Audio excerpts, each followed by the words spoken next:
All right, good evening. It's 6 p.m., Wednesday, January 10th. I think we'll get this meeting started, and we'll start with the flag salute. Commissioner Semenenko, would you lead us in the flag salute? I pledge allegiance to the flag of the United States of America and to the republic for which it stands, one nation under God, indivisible, with liberty and justice for all.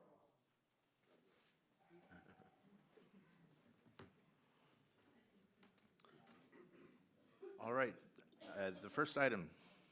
Roll call. Commissioner Flowers. Present. Commissioner Remick. Present. Commissioner Sheeler. Present. Commissioner Shimeniko. Present. Commissioner Shishko. Present.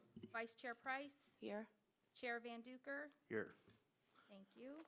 And the next item? Consent calendar, approval of minutes from September 13th. Do I have a motion to approve the minutes? Move to approve. Second. Vice Chair Price moved to approve, and Semenenko seconded. Please take or we'll do a voice vote. All in favor? Aye. Any opposed? All right. Next item? Public comment.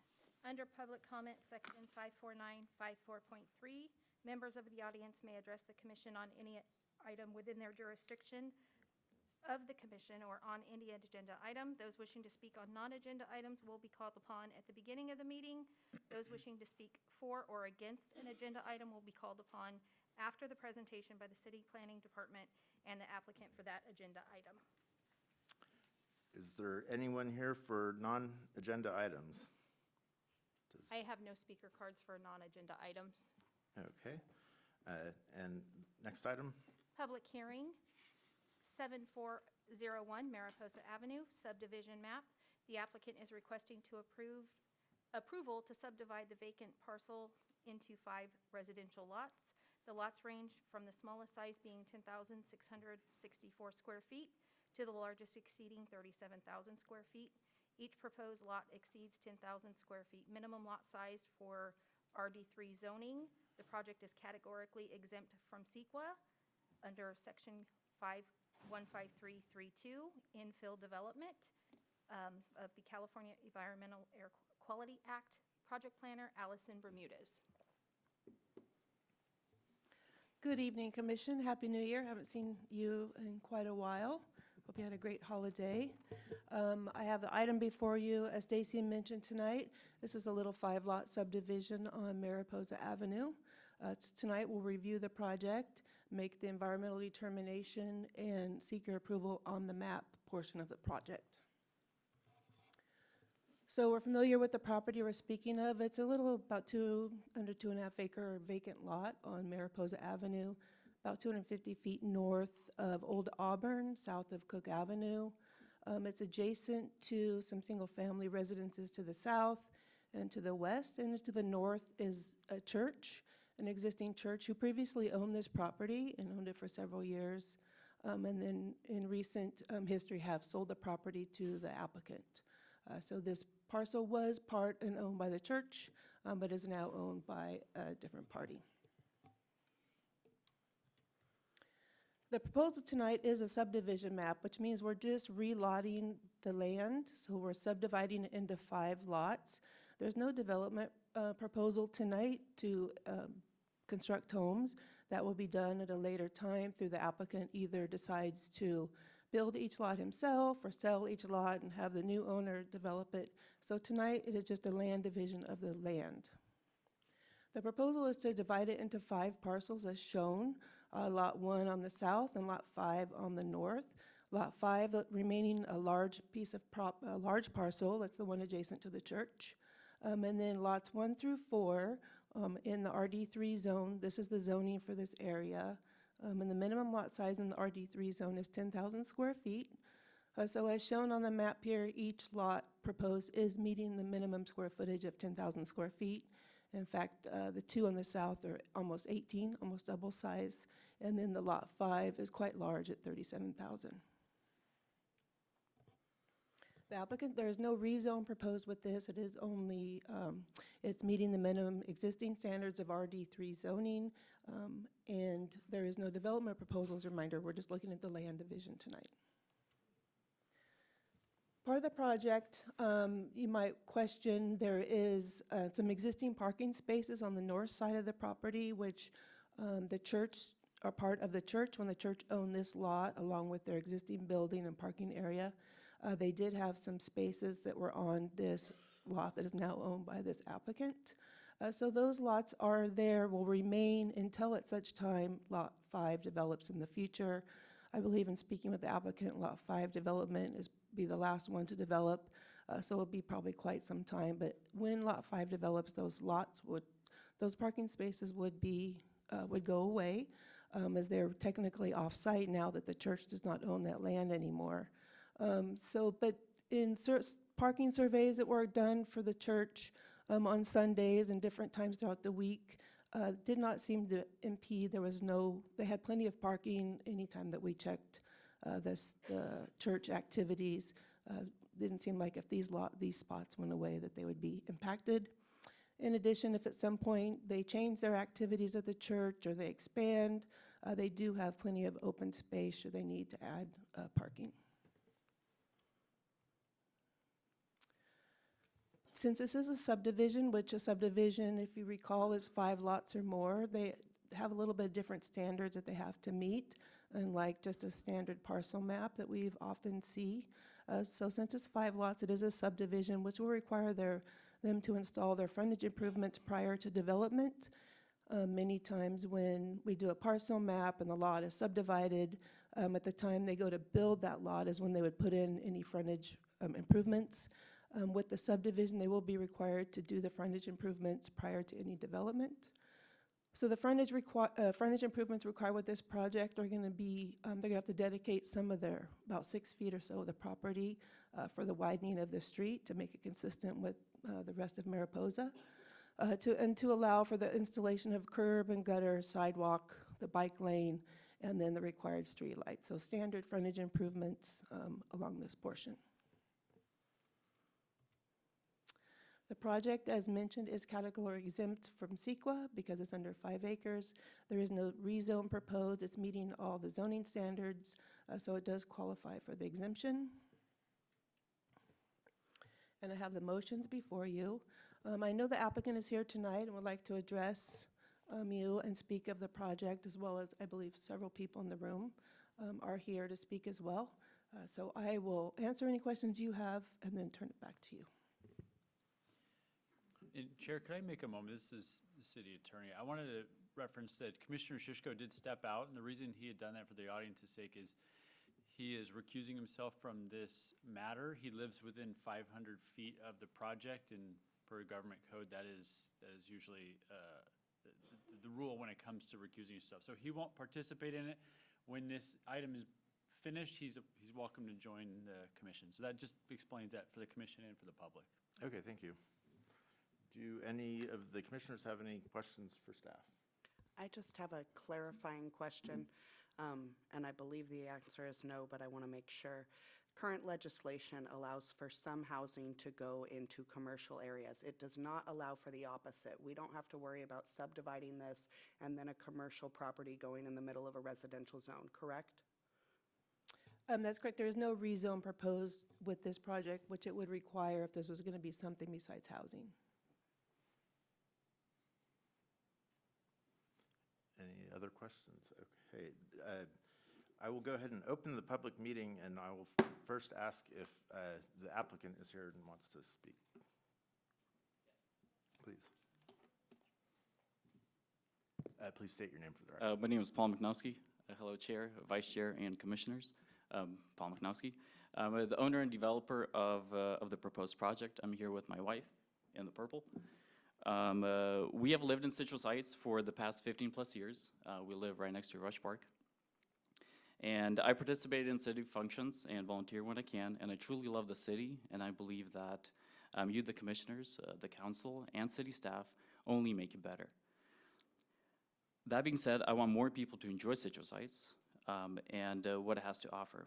And what better way to do that is to create additional lots and move people in. So Ms. Allison has presented, this is a single large lot with a proposal to split into 5 parcels. And as a Citrus Heights resident, I definitely value the culture that we have here and the rural feeling of our community. And our goal is to, for this project, is to maintain the sense of rural community within this project. I presented the proposal at the neighborhood association and met with many neighbors one-on-one. I was able to understand what was desired and what wasn't. Initially, we proposed 6 lots of mostly equal sizes, but the response was there was way too many lots and it looked too similar to one another, which is very atypical to this neighborhood. So we changed the proposal split to 5 lots and added a mix of lot sizes to accommodate the different needs of future homeowners. In this proposal, we have 2 small lots, 2 medium, and 1 large lot. Both Lana and I hope you accept this proposal, and we are happy to answer any questions you may have, and thank you for your consideration. And thank you, Ms. Allison, for working with us on this project. Thank you. So it doesn't look like there's any questions. I actually have one question. I know there's no plans at this point to develop these said lots, but I'm assuming that's probably in the future at some point. And am I correct? And this is a VLD, right? This is a low density, and there are some restrictions on how much and how many they can put on every particular lot. Is that correct? Correct, it is zoned RD3, and so it would be single-family, traditional single-family would be allowed, along with the provisions, you know, you can have an ADU, what any residential zone would have. Per lot, is that Per correct? lot, but yeah, it would be single-family homes. Single-family homes per lot, okay. And then is that apply even on the 37,000 square foot lot? Correct. Okay, all right. I guess that's all the question I had. Cool, thank you. Thanks, Paul. All right, we have a number of speaker cards tonight. So I'll call the first one that I have up to speak, and it's Richard Otterstad. Please come up. And I'll remind everyone, try not to repeat yourselves. We can understand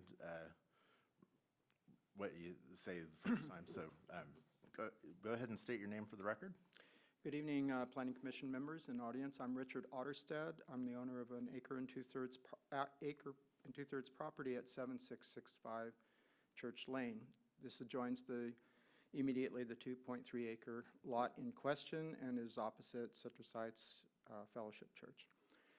The charm of this old area of Citrus Heights, with its historic homes of this oldest area of Citrus Heights, and 1950s, 1940s acre properties with lots of open space, horses, goats, chickens, ducks, gardens, is precisely why my family and our neighbors choose to live here in this beautiful rustic setting. We are not against development as long as it retains this rustic feeling.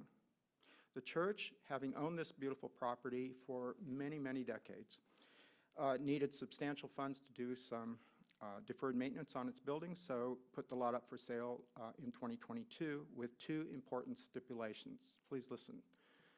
First is that the 16 parking spaces opposite the sanctuary that are on this lot now would be retained by the church. The second is that any development be restricted to 2 or 3 houses to keep the rural feel of this older historic neighborhood. Now, several neighbors presented a proposal, close neighbors, for 2 farmhouses on the property and preserving the church parking, and was about to be approved by the church leaders when suddenly another offer came through that said they would do the same thing, maintain the 2 stipulations, but they would offer $100,000 more. So the church leaders, having consulted with the congregation, took him at his word, sold the property for the significantly higher price. They held a meeting at the church for the congregation and neighbors to meet the new owner, ask questions, confirm his promise to keep the neighborhood impact low with 2 to 3 houses for the church to retain its 16 parking spaces by a lot line adjustment. There are many witnesses to this meeting. 10 days ago, the church and us neighbors within 500 feet of the property received a postcard from the city announcing the Planning Commission hearing here tonight. We saw the drawing for 5, not 2 or 3 houses, and that the 16 parking places for the church would also be sacrificed. We were shocked. We all said, but he promised us neighbors and church members that he would honor and abide by our 2 requests, didn't he? And we have many firsthand eyewitnesses of this. So it turns out that the church and we neighbors trusted this young developer here tonight, but an incompetent realtor did not write these restrictions into the sale agreement. So, taking advantage of this, the developer here tonight with his proposal has shown us that he really does not care about his word to us or our neighborhood's historic rustic beauty concerns or the church's parking. So we are asking this commission to deny this proposal tonight because it was drawn up by a developer who has lied and deceived the church and the neighbors, causing great harm to us all, and is altogether untrustworthy. And to Paul, I would say, be a man, keep your word, and remember, God is looking at this too. All right, thank you for your comments. Tony Rubertino?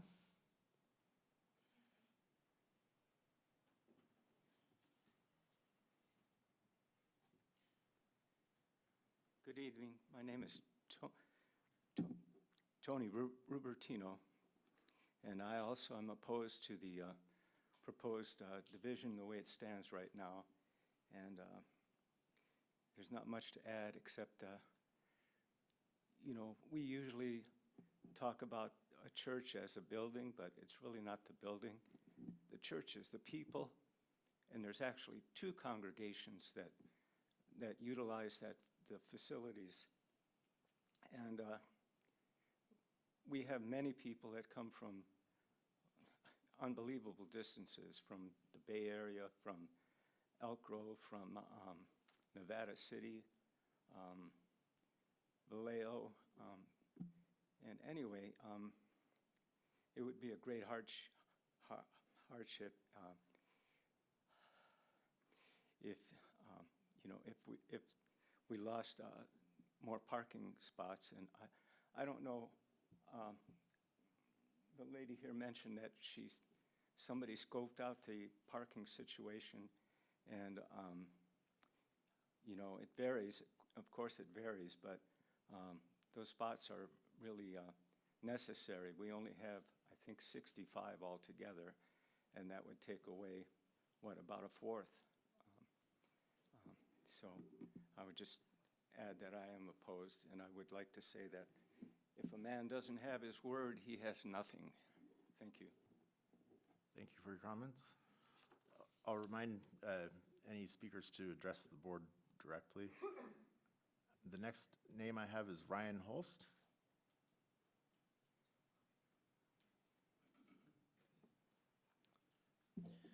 Good evening, everybody. My name is Ryan Holst. I'm gonna keep mine short. I would like to talk about the necessity of those 16 slots. I know me, my wife, and our 2-year-old, we attend the second service, Church of the King, and basically, in a nutshell, the pastors and elders, they're doing a wonderful job in preaching Christ and Him crucified, and because of that, people are being blessed by that and being saved. So the church is growing, is what I'm saying. I mean, we have people who do come from the Bay. We lived in Concord, and we would drive there every Sunday, me, my wife, and our 2-year-old. You shouldn't be late to church, but when you were late to church, those parking spots came in handy. Yeah, so I'm thinking more of those who are traveling far distances to be part of us because of God blessed us and put us in an awesome position to now where we just live right across the street from the church. So we're grateful for that, but I'm just saying I know what it's like to travel an hour and 40 minutes just to come to our church because of what our pastors are preaching there and building the community, and that's what it's about. We're building community. So people love that. People see the culture in decay, and they want to be salt and light to this decaying culture. So the church is essential.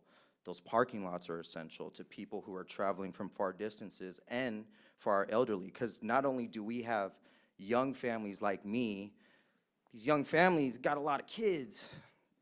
The kids are part of our church body, so we're talking, you know, giant just rows of family vans that are going to be coming. So not only is it for them, but also too for the elderly people, maybe some who are, using walkers or canes or whatever the case may be. I don't really want them parking all the way by the basketball courts by Mr. Ottersted's house and having to walk that. So those parking slots would be so beneficial for them. So that's my concern, and that's all I want to say. Thank you. Thank you for your comments. John Stuess.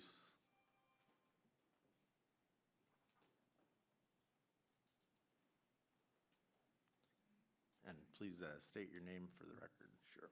John Stuess, and I do pastor the second church that meets on that property, and I appreciate the opportunity to address the commission. My primary concern is the parking as well. I don't know when the survey was done, but every week when we're there, the lot is full and there's overlap from the other church as well. So most weeks, those 16 spots are full. The other concern is the young father brought up is I think there's a safety concern for the children. If we push everything back between the buildings, it's a little more difficult for cars to get in and out. I know I have to use my rear view camera every week just to watch out for the kids, and to put more back there just makes a thing. So I think the lot adjustment was part of the original agreement, and I don't think it's an unreasonable thing to ask for before this thing is finally approved. So thank you for your time. Thank you for your comments. John Lydell.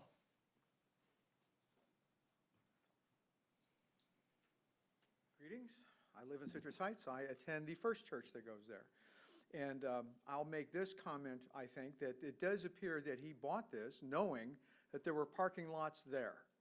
That would look like at some point an easement of something that is regularly used. I'll also point out this. The fire code has rated the sanctuary for darn near 300 people. Now, where are those people going to park? If you take away those parking lots, are we now in violation of the fire code? Now, this church has been there since about 1950. It's been there for over 70 years. And as you might imagine, churches grow, they shrink, they grow, they shrink. We're in a period of expansion now. And so it is unreasonable for him to come in and make promises that he'll leave those parking spaces there, which are needed, and everyone sees that they're needed. And then to come in and change at the last moment, which also now puts this church having to spend money allegedly to go develop parking lots or parking spaces elsewhere. This is not reasonable nor fair, nor is it safe, as these other folks have said. So the main issue for me are the parking spaces. And I will say this as well. They are the spaces closest to the church. We're not looking for satellite parking here. We're looking for spaces that are right close to the church. Certainly in your home, if a person wanted to ask you, would you like to park down the street from your home, you would probably say, no, I would prefer to park in front of my house. So this is God's house. And we would like to park in front of God's house when we go to worship Him. Thank you. Thank you for your comments. Raymond Wary.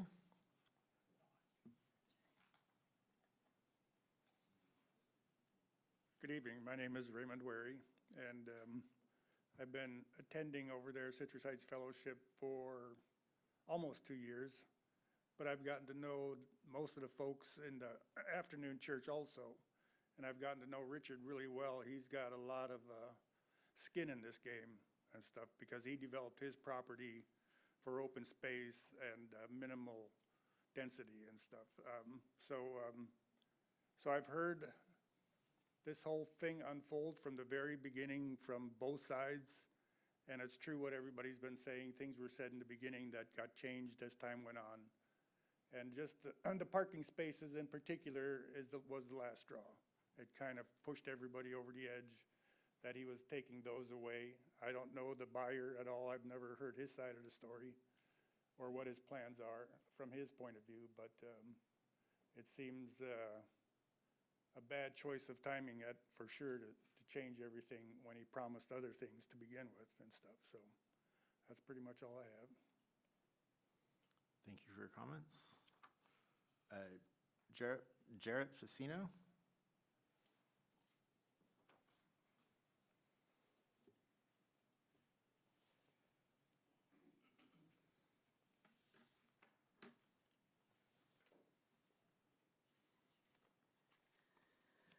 Good evening, Commissioners. I'm Jarrett Facino. Along with my regular day job, I volunteer as elder, CFO, and manager of facilities for Citrus Heights Fellowship.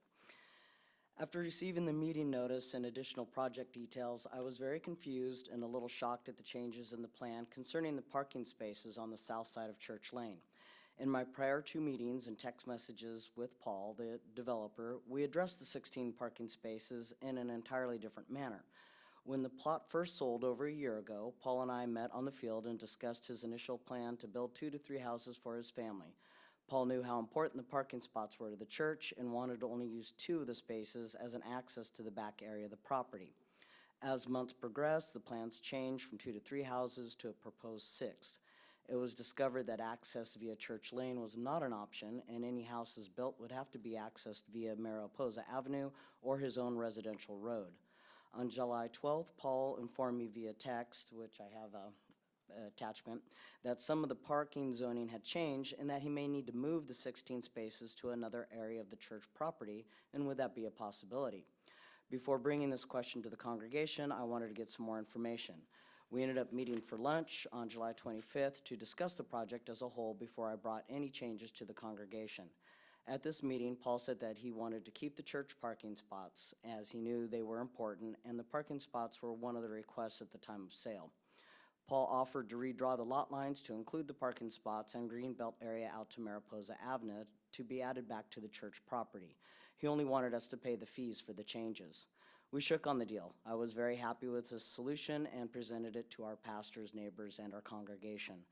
Shortly after our meeting, Paul and his wife met with some of our neighbors, and he also expressed to them the plans of moving the lot line so the church could keep the parking. You can imagine our surprise when we found out that the parking spaces would be removed and no indication that they would be replaced. It was also stated in the submitted documentation that the parking spots do not appear to be used at our Sunday service. I'm not sure what time the parking lot was visited, but I have some attached pictures of this past Sunday that show both services at 10 and 1 p.m. For Citrus Heights Fellowship and Church of the King. Church of the King utilizes our facilities for their services and fellowship potluck each Sunday. And you will see from the photos, the parking is 95% full, and we are growing. Our total parking capacity is 64 spots. Losing 16 would decrease our parking by over 25% and force seniors and parents with small children to park much further away, as has already been stated. May force families to park on Mariposa Avenue, which isn't the safest road to walk on. Okay. I understand that I should have gotten more than just a handshake on our discussions, and that's my fault, but I'm of the era of where your word is your bond. We sold the land so that we could grow our church and better serve our community. Taking away the spaces is going to make this difficult. We acted in good faith towards Paul, and we only asked the same in return. Thank you for your consideration. I hope you understand the negative effect this critical parking will have on both churches. As you can see by the attendance at this meeting, both churches are very invested in hoping for a fair solution. Thank you for your comments. Can I give you the attachment to the pictures? We're allowed to take them.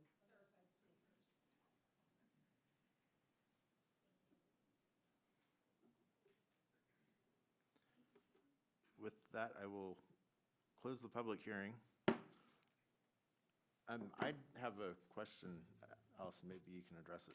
Sure. Was this lot contiguous, like, when it was sold, or was it part I'm of? sorry, I missed the first part. Say that again? Was the lot, was this parcel contiguous, or was it part of the church, It was, and has been a separate parcel. This photo here, you can see the blue lines represent the proximate parcel lines. And so there is a parcel line where the church is that runs east and west there along Church. And then to the south of that is with the parking spots, and they have always been on this particular lot. Okay. And so if the church had wanted to keep the parking spaces, they would have had to have changed the parcel lines, or they would have had to do a, Correct, they could have done a lot line adjustment, when they sold it, they could have moved that line, so those spots would have retained on their property before they sold it, or they could have done it as they sold it. okay, thank you. I have some more speaker cards, so I'll go ahead and reopen the public hearing. Kathleen Ring?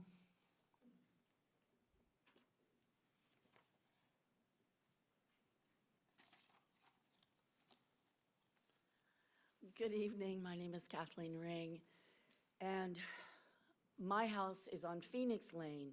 It backs up to the back side of the field. Our street is a small private road, and we've been there for 30 years now. When we first moved in, one of the reasons why we moved in was because of the rustic area, because it was a place where we could have chickens or ducks, because we wanted to be able to raise those with our kids. We didn't want our children to grow up in a congested area. We wanted them to have some freedom to run and be safe. And with this proposal coming in, one, just all the building that's going to be happening is going to cause a lot of dust, and it will definitely impact our area. And also, I don't know, when people visit other people, you don't want to park in their driveway and take up all the room because they probably got 2 or 3 cars already. So they're going to be parking on Mariposa Avenue, which is going to increase the traffic. It'll increase the people speeding on Mariposa, which is all over the place. And kids will have to walk down that street to go to school. People walk their dogs in the morning. And it will make it a much more unsafe area to be in. And I'm totally opposed to building this many houses. If it can be done where it will keep the flavor of the neighborhood, the flavor of the area, then I'm for it. I know people need houses and they need places to live, but not at the expense of our neighborhood. And so that's what I have to say. Thank you. Thank you for your comments. And I have a Ron Ring.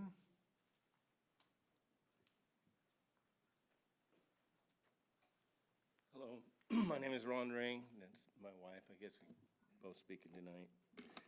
I'd like to speak a little bit about the historical value of the area that we live in, Citrus Heights, Mariposa Avenue, and surrounding areas. It's we've lived literally in Citrus Heights for about 40 years. We lived on the other side of Antelope, and then we bought our house over here 30 years ago, and so we're familiar with the area, and knowing that historically, Old Auburn Boulevard was a main road that was literally from Sacramento that went to the gold areas up in Auburn and whatnot, and Mariposa Avenue has a lot of historical family residents that are there dotted along the road, as well as on some of the other streets around there. We have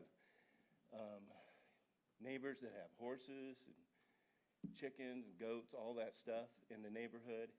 And our neighborhood is called the Sunrise Ranch neighborhood. And it's been called that since the 40s, 30s, when they first started developing houses in the area. And my concern is that these houses are so close together and I know the code says it's okay for it to be that way, but it's going to change the feeling, the spirit, the atmosphere of the area that we live in. And I'm pretty sure that the folks that live in the neighborhood are not really going to be too happy about that as well. It's just cramming more houses in, seeing how many people you can fit in one area. When Kathleen and I first moved into the house we live in, we met the pastors that are at this church, and we don't attend this church, but we met them at the time. And it was our understanding that the people that own the property, that is this field right here, gave it to them under the condition that they would never sell this property, that it would always be part of the church, and that that was part of the deal. Now, I don't know what's transpired since then to now, and somewhere along the line that changed, but that was the original deal that I heard from talking to him, and my wife will vouch for that. We both talked to him about that. So I'm concerned maybe there might be some legal things that haven't been checked into about this particular piece of property. And also my current concern is about changing the spirit of, Sunrise Ranch neighborhood that we live in. So anyways, that's all I got to say. Thank you. Thank you for your comments. Rochelle Doyle?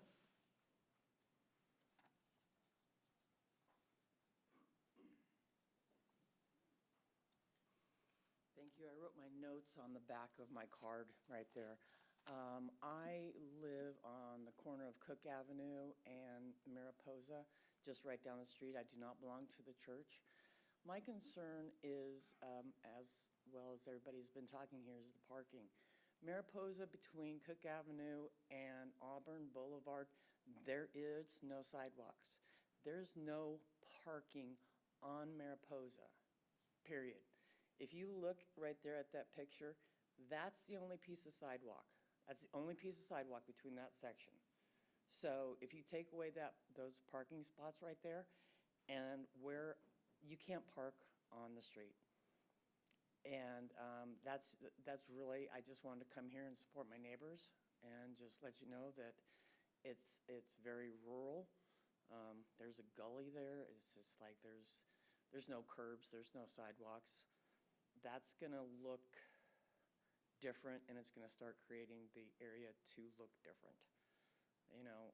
Having the curbs and the sidewalks all in that area. But thank you for your time. Thank you for your comments. Jessica Lamb?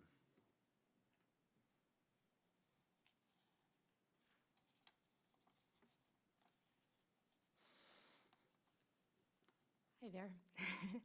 My name is Jessica, and I actually don't belong to the church. I live directly across the street from it. My kitchen window is right there, and I can definitely tell you that parking lot that they're trying to say, they don't need, they most definitely need it, because I see it all the time when I'm out there cooking. And also, I wanted to say that I moved here about 11 years ago during chemotherapy with my kids because I wanted a place to heal, have a little farm, good place for them to grow up. And I have that now. And if there's 5 houses that I have to look at all the time, it's not going to be the same. So 2, 3, okay, that's cool. But I don't want to see a huge housing development over there, and that's really not going to be a great place that I wanted to grow up. I want my kids to grow up. They have a couple goats and chickens, and yeah, no, that doesn't fit.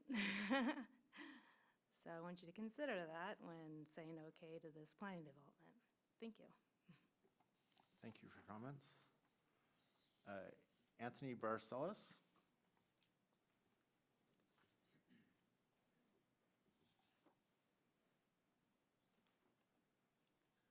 Good evening. My name is Anthony Barcelos. I'm a longtime resident. I thank you very much for your service, all of you. Long time ago, far, far away, back in the 70s, a few of us fought to get Citrus Heights a city because we had to put up with this kind of nonsense with Sacramento County. Oh, somebody buys a property. Oh, we're going to develop it. And they ignore the neighborhood. Sacramento wanted to come down Leonard Avenue and put curb and gutter and lights. We moved there because it was what it was. We don't have sidewalks. We don't have lights. We're plenty safe without them.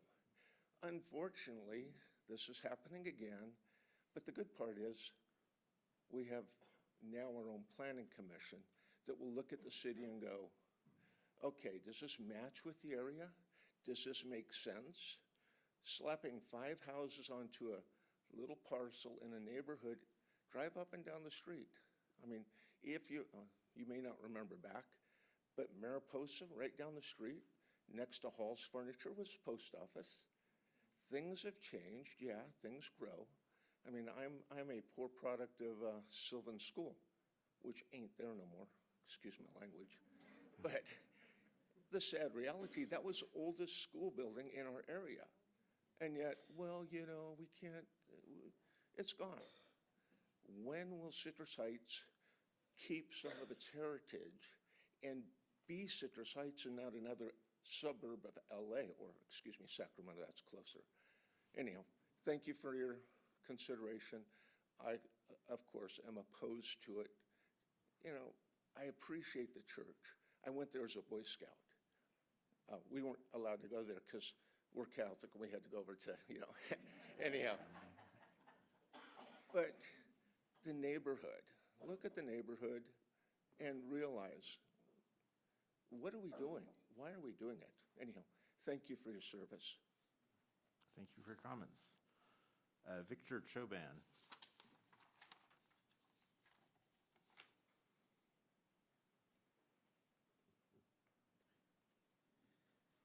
Hello, my name is Victor, and I live on Mariposa, second house from the church.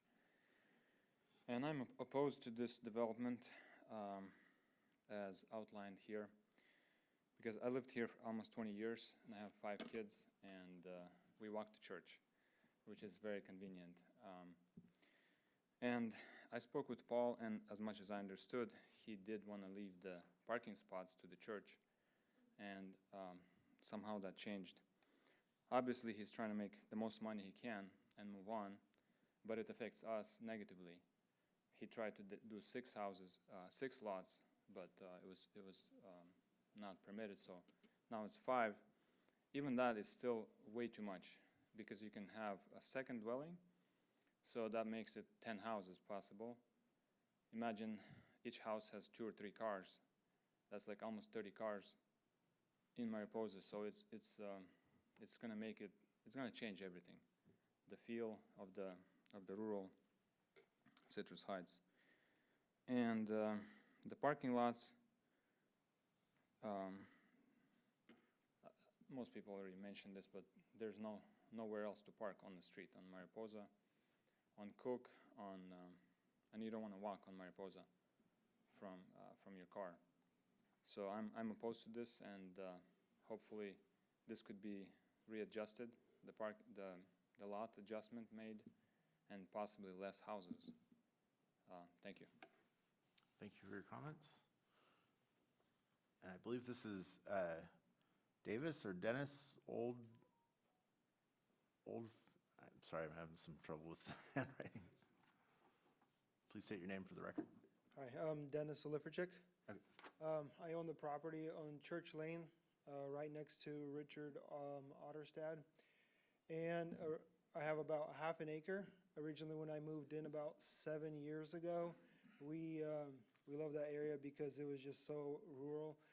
Everybody had a lot of room around their house. It wasn't so congested. And it's a nice area, peaceful area to raise your children. And we had sheep and chickens because it's just a nice feel there. I drive on Church Lane every single day, multiple times a day, because that's the road to my house. It's very, very frequent that it's very difficult for me to get out, to drive out, because it is, every single parking lot's filled. People park on the grass.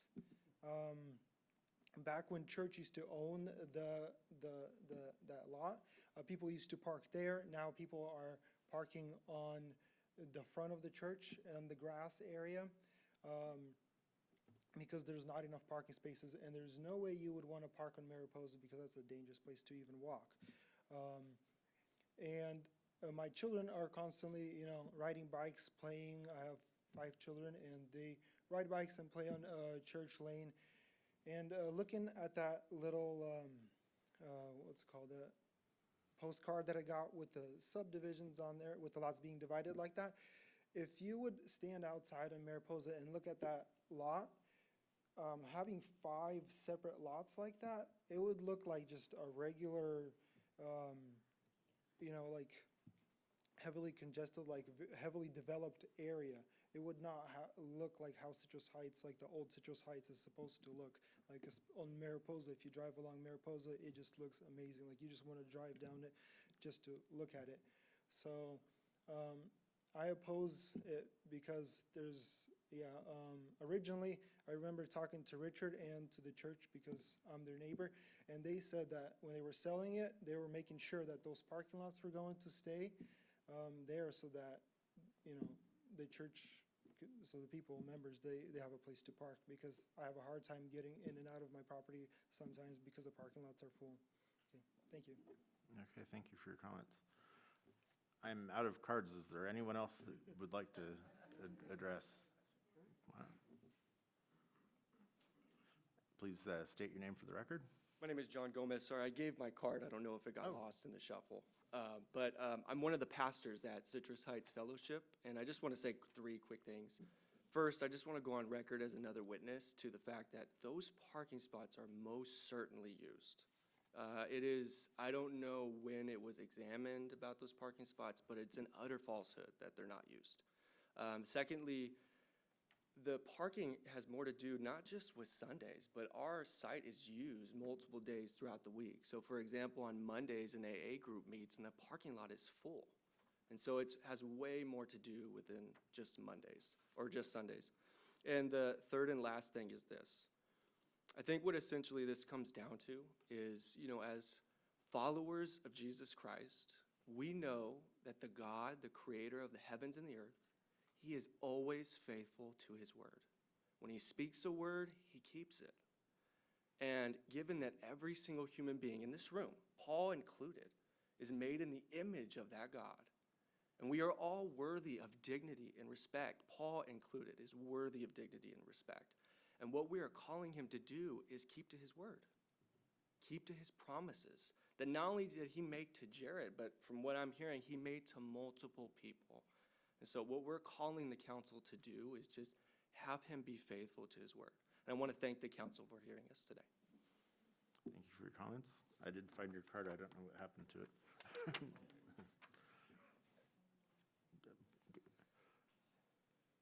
And please do fill out a speaker card before you leave so that we can have it for the record. I'm Kathy Schneider. I live on the other side of the property on 7425. As far as parking, yeah, they use everything. In fact, a few years ago, they even had they were doing a Halloween event for a couple of years, just pre-COVID. And that was when they were trying to push, at that time, they were trying to push everybody into that big lot to park because they had so many attendees. So maybe on a weekly basis, they don't fill that up, but they certainly fill as many parking lots, as many spots as they have. In fact, even on the other side, it's always been an issue, kind of like who's parked along next to my property, because there's just a bunch of trees and there's not even a fence. My family's has owned the property since 48, and I was born in the house in 57. So I've been around a while, and I've seen a lot of things, and I've seen the church itself develop even more. And the idea of just cramming houses into that empty section just kind of appalls me.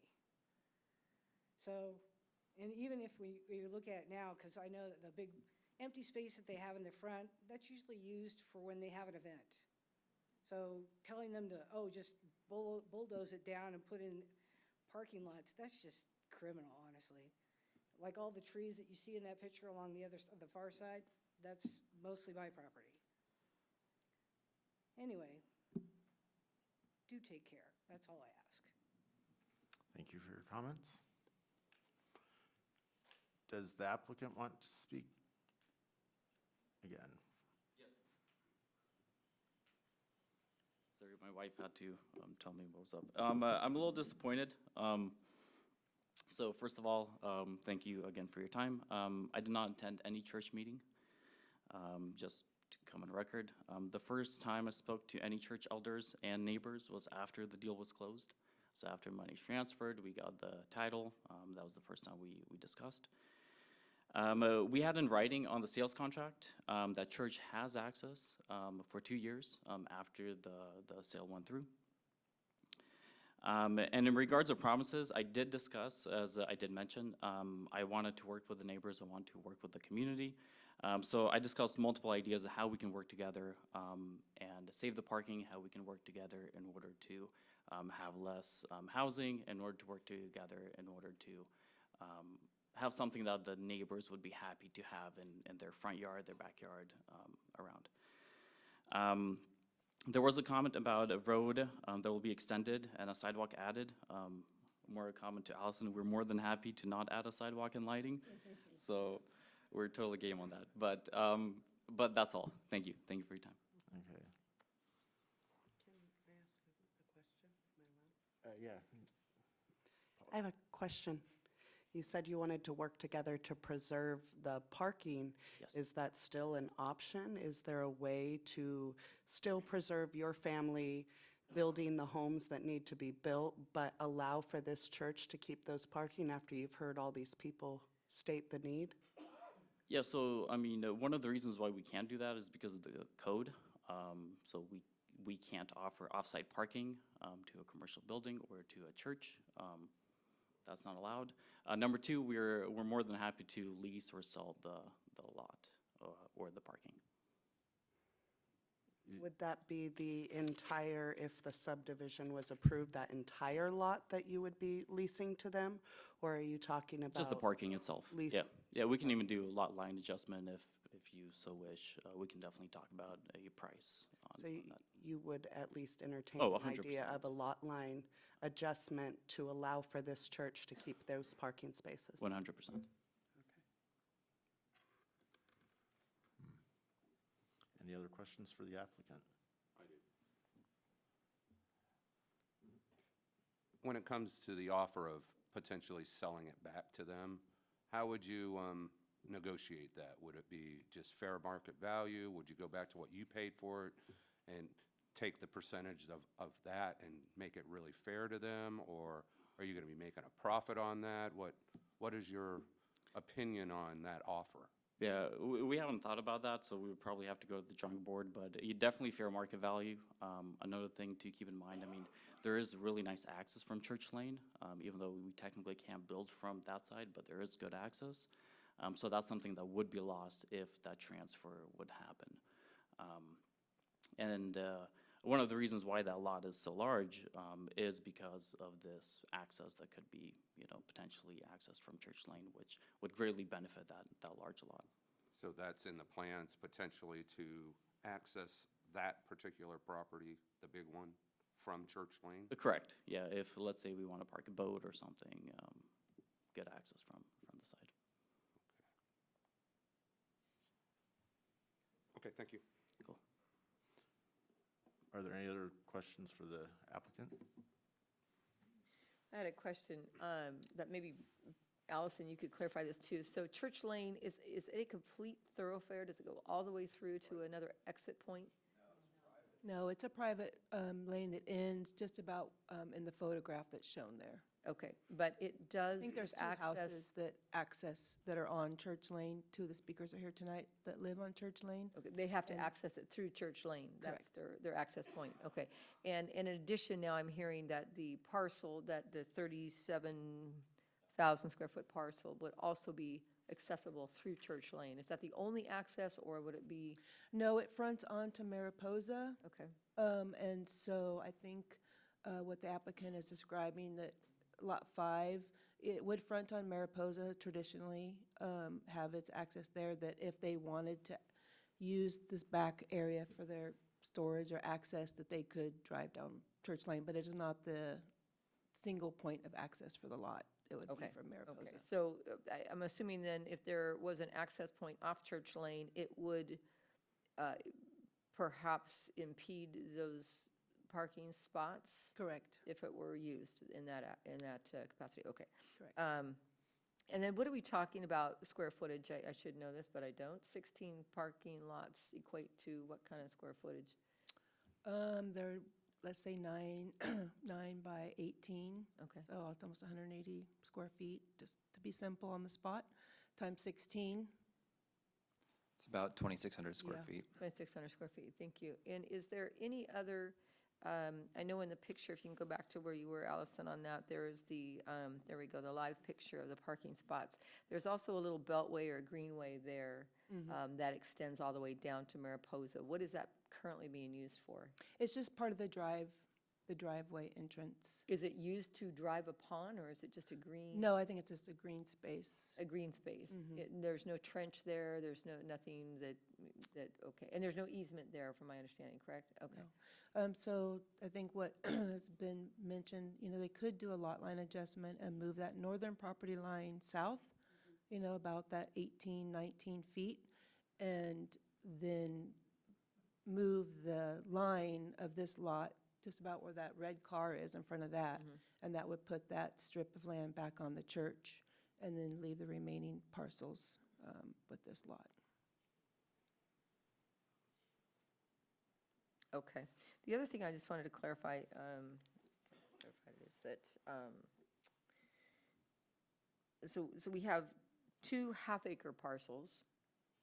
Yeah. Being proposed, 2 quarter acres, Yep. and then almost a full acre. Yes. In that last parcel. So very large lots, really. Yeah, It's- correct. Yeah, they're. Yeah, very large lots. I mean, they're, half acres are hard to come by these days, right? Yeah, we're excited for them. Yeah. And the housing proposed on each one of these, you're saying at this point, in the future would be 1, right? They're limited to 1, and then perhaps an ADU or something like that. Is that right? Okay. Is there a size limit of the housing that can go in as a single-family housing, Allison? That's probably- There isn't a square footage limit. They'd be limited to what we call lot coverage. So we allow 30% of the lot to be covered in building.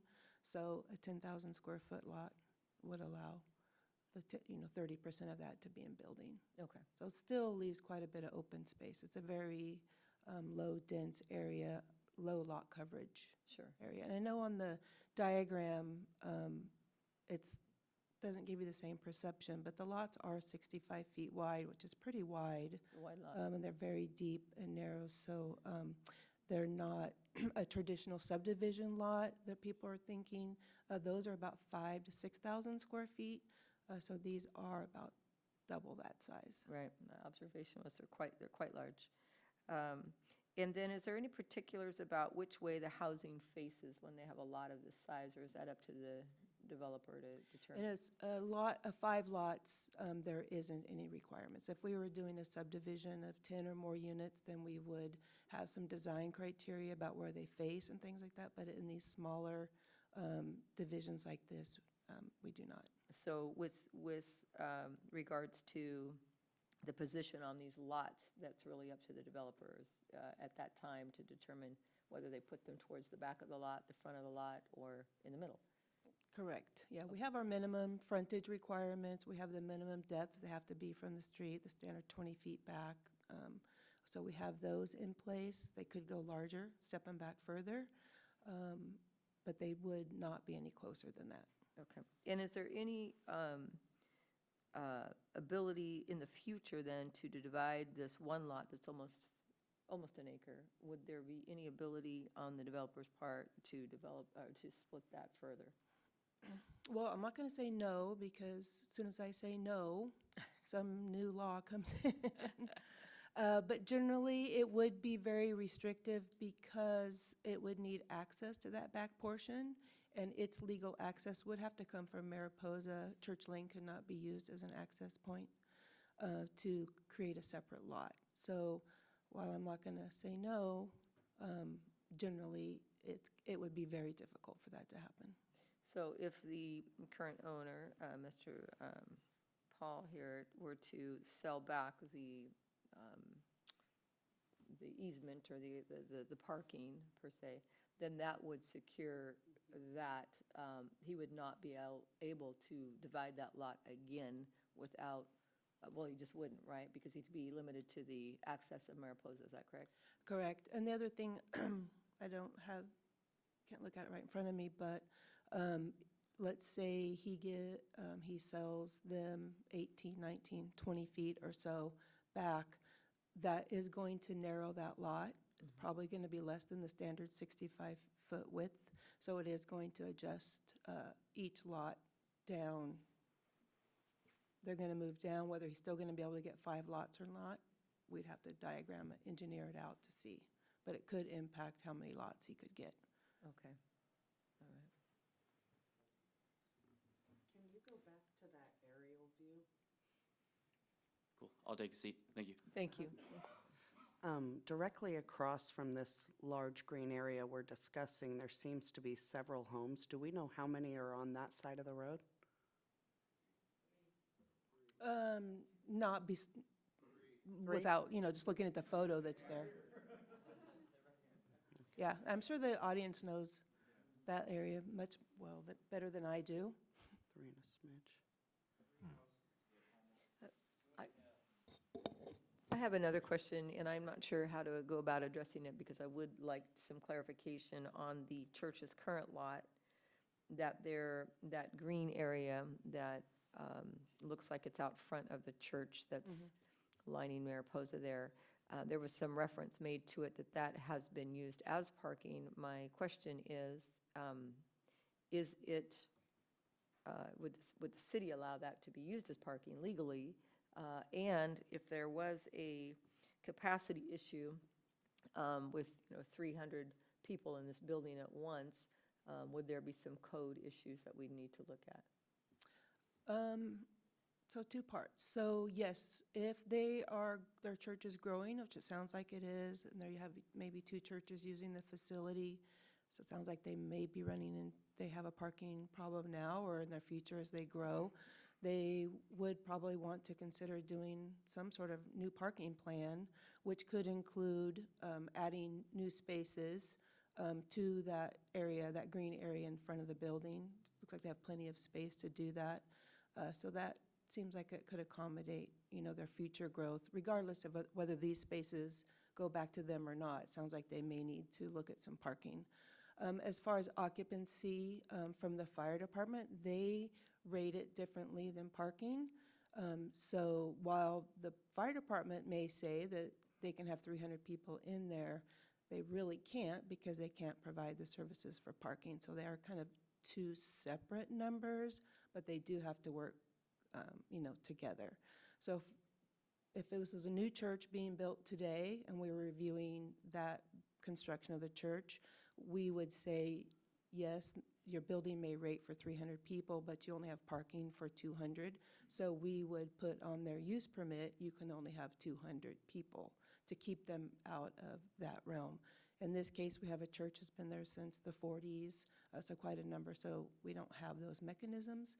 But they do have opportunity, and it sounds like they would want to consider that in the future for modifying their parking to provide their congregation, more parking, closer parking. Sounds like they need it for people attending in the church, families that are coming. So they do have opportunity to modify that. Is one other question regarding that, I'm sorry. I can't see the back of the church-specific lot line. It's that blue line. Our screen. Oh, your maybe screens are cutting it off. So is the blue line right at the top of the screen? This here. I'm sorry, how about the line Oh, that at the goes along top, the back? it's Yeah. just to the north. I'm sorry, it's cut off there. Let me see, does this one show it? You can see it on this one. Oh, there we go. Okay, so not a lot of space in the back of that building then? It looks Not like in the they're right up back their and lot not on line. that north side. It would be in the front. Okay. Along Mariposa. Okay.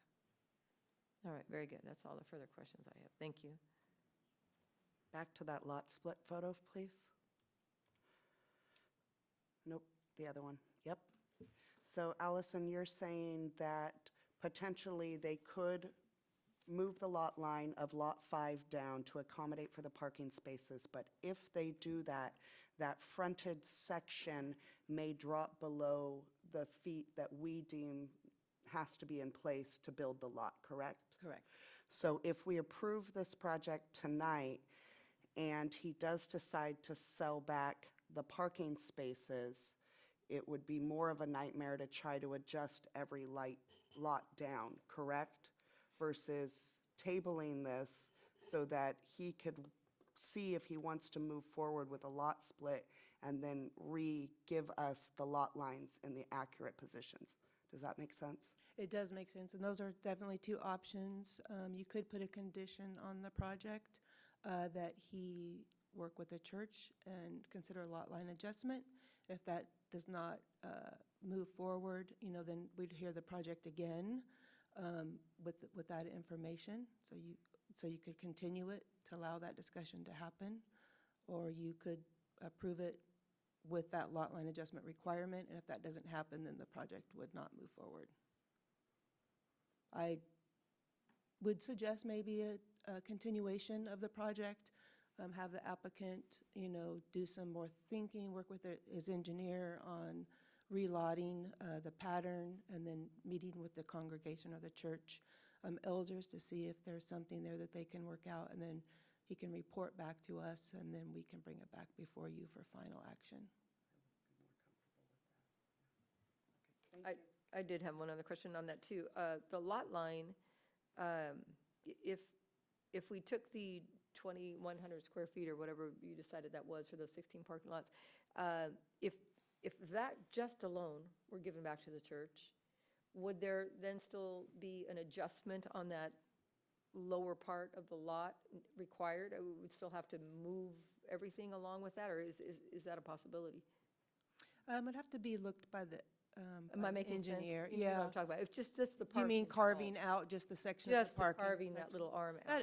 That is an option. I like nice square lines. Yeah, we all do, right? But if those square lines were, But yes, that is, it would still be the width required. It would still have the minimum lot size, so that definitely is something that could be considered. I think what originally the applicant had mentioned in the past, that he wanted to keep the parking spots there, but they would be on his property. And what he kind of mentioned that when he was speaking is, for us, that's really off-site parking, right? It's parking that's not occurring on the site of the use. So the church would have off-site parking, so that's what he was referring to when he said we didn't allow it. It was the fact that people would be parking on someone else's private property. Sure.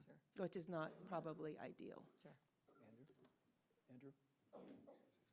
Please, go ahead. Few thoughts. Obviously, absorbing a lot of information, a lot of, I think, unfortunate in terms of what the church did and didn't have in writing. I think you all probably agree to that now in hindsight, I'm sure. I am puzzled a bit by the presentation about, it's a growing church. I am puzzled why then the church sold the property. I realize that they need money for, why didn't they sell half the parcel? Why was that done? I think that's unfortunate. It always presents, the commission a conundrum when we're trying to be sympathetic to our citizens.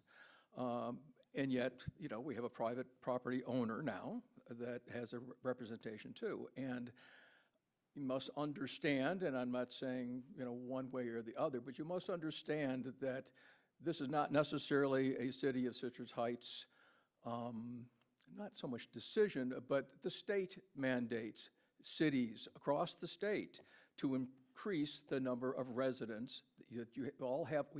Each municipality has housing requirements to be grown. And I understand Old Citrus Heights, and you're comfortable with the areas that you live in, but obviously that growth has to occur someplace at some time.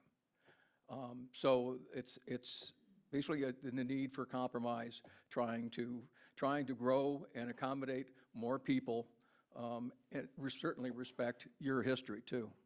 So that's my comments. Thank you, Tom. Do any other commissioners have any comments? Go ahead. I just have some final comments, too. I so agree with Sheriff Schuler on this, and it's one of those matters that it's a very stirring matter, because here we have a chamber full of people that are going to be impacted one way or another on a decision that's made tonight between the seven of us sitting here. And so it's always weighs heavy when we have citizens come out and support a matter like this. So I wanted to personally thank you all for coming We don't often see this chamber this full on a matter for us, so it's actually kind of exciting to have everybody here tonight. But then, the things that I see at hand that were brought up to, the podium is a very personal matter between you and the applicant in a man's word, right? And unfortunately, in this day and age, as we all know, things are better in writing, right? And so many times it's unfortunate we have to just learn that after the fact. And I hear the parking matter as a concern to the church, and I would equal what was said, and that is, it's a shame that these things weren't put in writing beforehand so that there could have been concessions made for that before the deal was done. And then thirdly, the appearance of your community, which I happen to live in Citrus Heights too, and my folks lived over there in that area for a very long time. I know it very well. I know the ruralness of it and how wonderful it is to see horses and chickens and goats and all that right in our backyard. Makes us feel like we're living in another little world. And yet there's the matter at hand that we are all desperate for more housing in our city. I like the fact that these are very large lots. And my suspicion is that development on them would be a beautiful addition, and maybe even someone with more chickens allowed in that area, and some beautiful, beautiful neighbors, maybe to even attend your church. So something to consider in that regard. But those are my comments. I just wanted to thank everybody for coming out. It's a very, we don't take these matters lightly. Whatever decision we make tonight will impact somebody, and we go home and think about that as well. So I want you to know that it's a heavy one for us. So thank you. Thank you, Marcel. Another comment, sorry. I just want to address this large crowd over here and let you know I too live on Mariposa, obviously not within 500 feet of this project. But I have goats and chickens and geese and a little pond and all the things that you're talking about that make you cozy and your kids laugh and play and get excited. But I also have housing all the way along my property. I have 7 houses that parallel my northern side. I am directly across from a complete housing development with houses next door to next door to next door to next door. None of that detracts from the peace that I've created on my property. My roosters wake up all 7 of those houses, and they love it now, right? So you can still maintain that atmosphere that you've created, that house that you purchased for the peace for your children. None of that is removed by new neighbors. And these lots are, I know it's different, but they are actually a decent size. I'm sad about the parking, and I understand that quandary. And I would really like to see this tabled. I would like to see if maybe there's something that can be done. Maybe it can't, and maybe we're fast forward, a month from now sitting in the same boat. But I think that it would be nice to see if that neighborhood could start with a collaboration. Thank you for your comments. I'll just say I hear both sides of this. And I understand about the parking. I'm not sure that 16 spaces makes the difference between whether the church is able to grow or not, but it does sound to me like there may be some room for negotiation still. And I would ask Ryan, what would we do in order to table this to give the applicant and the folks more time to discuss, see if they can. Yeah, I understand that seems to be the will of the majority of the commission. What you could do is you continue it to a date certain if you would like. That way you don't have to repost it in the local newspaper. If you can't figure out what that date is, you would just table it, and then we'd have to repost it with that 10-day notice. So ideally, if you could pick a date, maybe that's a couple weeks from now or 30 days from now, at a future meeting, we could talk to Director Kempenaar about that, and that would be the motion. We're going to continue this item to February so-and-so, and that would be. How's your Valentine's look, Andrew? February 14th would be probably the unfortunately. next meeting. So we could continue it to the 14th, or we can continue it to a date not certain and then just renotice it. It's at your pleasure. Well, I definitely feel like it would be better to have it be a limited time frame and not have to repost the meeting, so, oh, go ahead. Right. Yeah. Sorry, just so I can speak up, before we choose this date, February 14th is the second busiest day of the year for restaurants. I likely will not be in attendance. Not saying you have to wait for me, but if we could maybe make it the 28th, that would be lovely. I can second, I won't be here on the 14th. Okay, why don't we just continue to a date not certain, and we'll pull the commission later, and we'll figure out the noticing. Yeah, we have to. Yeah, we do need to have. Yeah, we do need a motion that someone would say, I'd move to continue the item to a date uncertain. And I just move. for the public's sake, if you do continue it to a date, and we're not going to stay the date tonight because we're unsure, because the applicant will need time to meet with the church and decide how he would like to proceed, we will renotice and mail out each of the people that, if you received a card this time, you'll receive a card next time. I move that we table item, what is this, 5A, to move to a date uncertain. A second. All right, movement made by the vice chair and seconded by Commissioner Sheeler. I would like to take a roll call vote on this, just to make it all official. Vice Chair Price, Aye. Commissioner Remick. Aye. Commissioner Sheeler, Aye. Commissioner Shimanico. Aye. Commissioner Flowers, Aye. Chair Van Duker, Aye. motion pass. Motion passes. Good luck. All right. Thank you very much. Thank you. And our next item. That's regular calendar item 6A, citywide objective design standards. The Planning Division requests the Planning Commissioner review the citywide objective design standards that provide objective design standards and development standards for qualifying mixed-use and multifamily residential Chair, maybe we developments. could take a Yeah, let's- 3-minute break. Let's do a 3-minute break while the chamber's clear.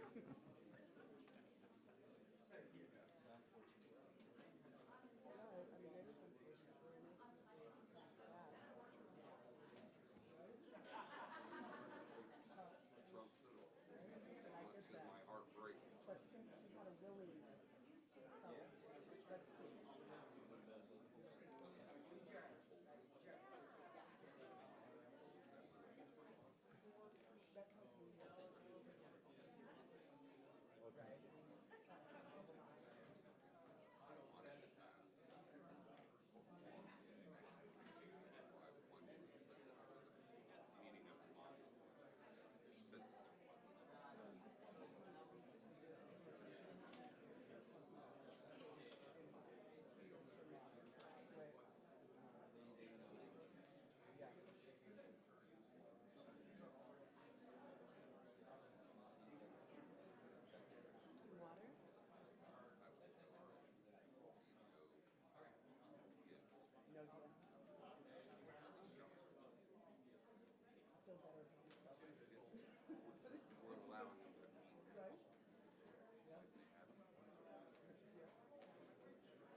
I will be busy, which is good, because January is our deadline, so we look forward to it.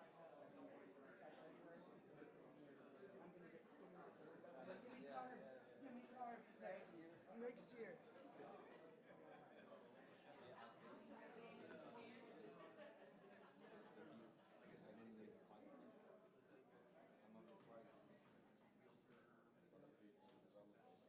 Hello. Good. Gentlemen, you have a guest.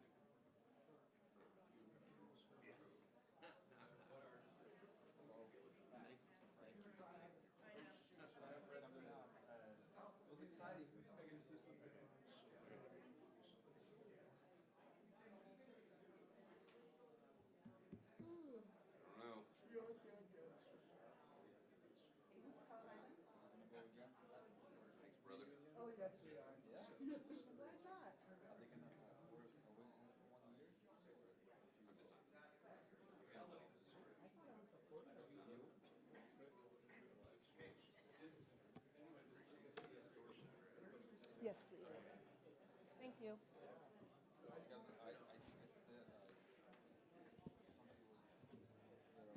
Nobody want to stay for my item?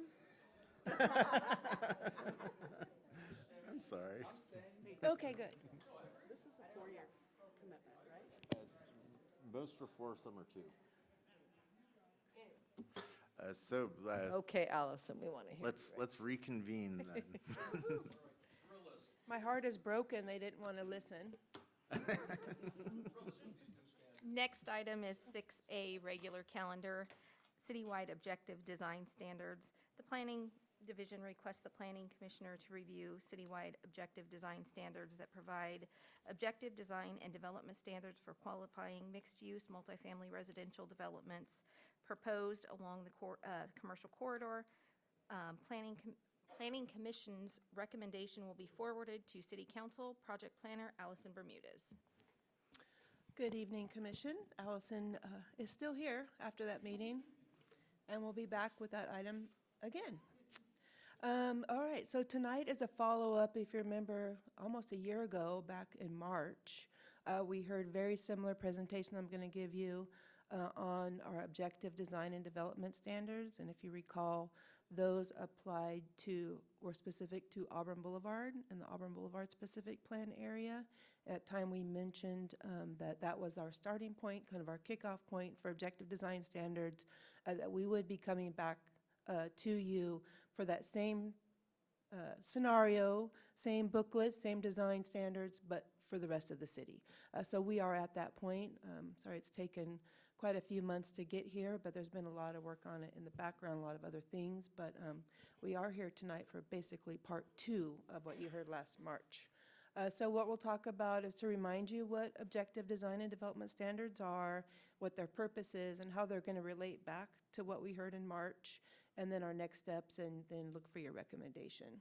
As Stacy mentioned, this is a recommendation project because these is policy, and will go before the City Council at a later date for final action. So to remind you what our objective design standards, they are kind of our toolkit that we use when looking at development projects, and it's our toolkit to get a vision, so when a housing development comes in, when it's developed, it is meeting our vision that we had for the city. The objective standards provide our opportunities for our communities to respond to state housing laws that we'll talk about, that really are reducing our local control on those housing standards. So kind of the big picture, the state kind of sets some rules, let's say, and then we have our local control, they impact our local control, and then putting those two together, we create these objective design standards so the state is satisfied, our housing developments are developed how we want them to be. The toolkit that I mentioned, they really come down to things that are there's no discretionary review. They're numbers, they're ratios, that we use checklists, we use different scorecards, and we have measurements and benchmarks. So very clear tools in our toolkit. So when a project is reviewed, we are evaluating it against something that is measurable and is definitive. It's not, does Allison like it? Does Casey like it? How it looks. It's measured against something that's very solid. And so there is a government code section that actually addresses what objective standards are, that reads standards that involve no personal or subjective judgment by a public official and are uniformly verifiable by reference to an external and uniform benchmark or criterion available and knowledgeable by both the development applicant or the proponent and the public official prior to submittal. Is that government ease or what? So that is actually in the government code that says, my opinion doesn't matter, it's how this project goes against this toolkit. So over the years, we've talked about a variety of housing legislation that's come into play that's created the need for these objective design standards. Actually, kind of going back all the way to 1982, when the Housing Accountability Act was adopted. They did reference objective design standards back in '82, but it really didn't start coming to the forefront until about 2017, and each year has increased. The number of legislation actions that have taken place that include objective design standards has considerably increased. So these are just a few of the Senate bills and Assembly bills that have passed over the few years that creating the need for these standards. And so their purpose really is to establish this objective criteria as a tool, and this will help streamline housing projects. That's kind of the basis of why objective standards are important. When an applicant wants to build a housing project, if they have clear information provided to them where they can go out and design their project, it gets that housing project through the process much quicker because the standards that they receive, they're clear, they're understandable, and they can be applicable to their project. And so these objective standards do establish kind of that baseline, and really is to help the applicant get their project through quicker, meet these standards, and then you get what we call streamlining. They get application review in a much shorter time frame. They also, are required because of state legislation. And it really is how we implement our design guidelines. We have design guidelines now. We had them in the Auburn Boulevard plan, if you remember. There was a lot of fluff, I call them, design guidelines that were, they were very subjective. Our zoning code has design guidelines. Well, these standards help implement those design guidelines. And as I mentioned, that does provide the developers some sort of certainty that if they develop their project, they design their project, they go to the expense of preparing all their documentation based upon the standards, they should feel very confident that their project would make it through the process. And as a reminder, what these are applicable to, so these specifically are applicable to residential projects that are built in commercial zones. So as we talked before about Auburn Boulevard, it's a commercial area. So if somebody proposed to redo Grand Oaks and maybe add some housing units in there, those standards would apply. And what we're speaking of tonight is part 2, which is that same concept, but it's applying them to the rest of the city's commercial corridors. So all the commercial areas outside of Auburn Boulevard, this would apply to, with the one caveat, not Sunrise Mall, because it has its own set of documents. But let's say Sunrise and Antelope is a pretty big commercial area, so it would apply if somebody was putting housing in there. The other parts of Sunrise and Greenback where it's heavily commercial but not the mall, these would apply there. So this applies to housing projects in commercial areas along the corridors, and typically that legislation that created these, they have some sort of component to them where some of the units have to be affordable, so they might have restricted income levels, or they have to be sold to certain income qualifying residents, either 100% or 50% of the units, or some calculation based upon that, or they could have some sort of mixed income. So they are not necessarily a full market rate apartments that they would apply to. They are forgoing something to get this streamlined process. Then they are going to agree to some units will be held for income restriction. And then also, if the applicant wants to do a project, but some of these standards are pretty tough, they're pretty stringent. We want the buildings to look great. We want to implement our design guidelines, but they don't desire to have that type of project. They could say, we don't want to follow the odds. We're not going to do an affordable component. It's going to be a market rate. We want to go through just our traditional standard design process, and we want to hear, Allison, what you think of this, what's it look like, commission, how do you feel about it? And they can leave that subjective component into the project. They don't have to meet this, but they are opening themselves up to that subjective review, and they don't get that streamlining. So that we're not held to this 90, 120-day review periods like we are on the other one. So there are two avenues that someone could apply for a residential project in a commercial area. And the layer cake, if you remember this, how we get this, how we implement all this is, so the state is the base layer. They set the legislation. They tell us, you know, make your projects comply with this, process them in this manner, and this time frame. They kind of set that bottom layer.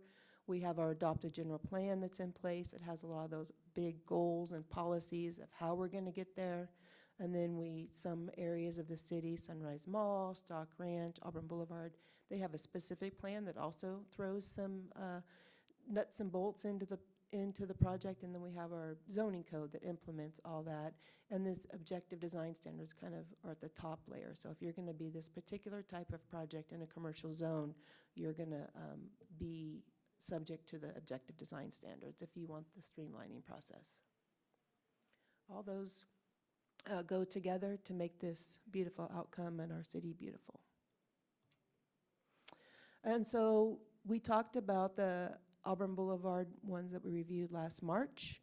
And so we have that document, and it really was a very large document, if you remember, very detailed, a lot of graphics. A front porch must be 5 feet from the front. You have to have some sort of visual relief every 30 feet. It was very detailed. So not to redo that same information, so this citywide one is just kind of tearing off that document. It has the base, it has the diagrams, it has the measurements and stuff. It's kind of the toolkit. But the supplemental document that we have tonight is just saying we're going to use that document for the rest of the city. So they kind of do work in conjunction. And if you remember the Auburn Boulevard plan, it was broken into zones. There was 2 zones. There was a Main Street zone and a neighborhood zone, what they called T4 Main and T4 Neighborhood. And then a certain couple areas along Auburn Boulevard even had an overlay that would allow an extra height building. So that same principle is used for the rest of the city, except we did it by zone. So our commercial zoning is like a BP, a business professional, where you'll find mostly office uses. We have limited commercial, which kind of transitions from commercial to residential. It's kind of a transitional commercial zone. We have our shopping center zone, which is obviously what it says, it's shopping centers. And we have our general commercial zone, which is your pretty heavy, intense commercial areas. And then we have actually one parcel that's zoned auto commercial. So it took those zones and then applied that same concept for the neighborhood zone and the Main Street zone. So the business professional and the limited commercial zones will relate to the neighborhood commercial because they're typically are adjacent to residential. They're kind of a transition area from commercial or heavy corridors to residences. So they kind of do fit that neighborhood area. They want to be more walkable. They kind of are the buffer. And then we have our heavier commercial, shopping centers and general commercials. And so they're related to that Main Street zone where you might have, allow more buildings, a little bit more density because they're in a heavier commercial area and they're typically not right next to residences. And so as a reminder, what that neighborhood zone did, it's more of the walkable neighborhood environment, has small to medium footprint, moderate intensity housing choices. Those are the types of housing that you would find in that neighborhood zone or limited commercial zone or a BP zone. And then that Main Street zone, you're going to have a little bit more intensity. They're going to be medium to larger footprint buildings, more moderate intensity. They're going to be mixed use housing type choices. And so those would relate to that shopping center zone or to the general commercial zone. And so kind of applying that visually, this is just a copy of our zoning map, and this is Sunrise and Antelope. As you can see, the areas that are marked SC and GC to the south of Antelope, those are our heavier commercials, and they would relate to that Main Street zone. So you can see that generally those are next to other commercial areas or other high-density residential units like the RD30 Those are apartments, so other high-dense areas are their adjacency. And to the north of Antelope, you have the LC zone, which is the limited commercial, and you can see it more abuts residences, which are the kind of blue-green areas that are behind those areas marked LC. Those are residential properties, so they're more of a transition, and so that would be your more neighborhood zone areas. think these were great graphics in the last presentation that really shows if we do nothing and we don't accept or we don't have these as a policy, if we look at the Auburn Boulevard plan that this is using and you pick out in that plan just the items that are considered objective. So the Auburn Boulevard plan has a lot of criteria and design information about design, but most of it is not objective. So if we just picked out the pieces currently in the Auburn Boulevard plan prior to the adoption of the standards that we did in March, this is the type of building you would get along Auburn Boulevard. This is all we could have the developer do that was basically objective. So you can see that little inset picture at the top, that's Grand Oaks.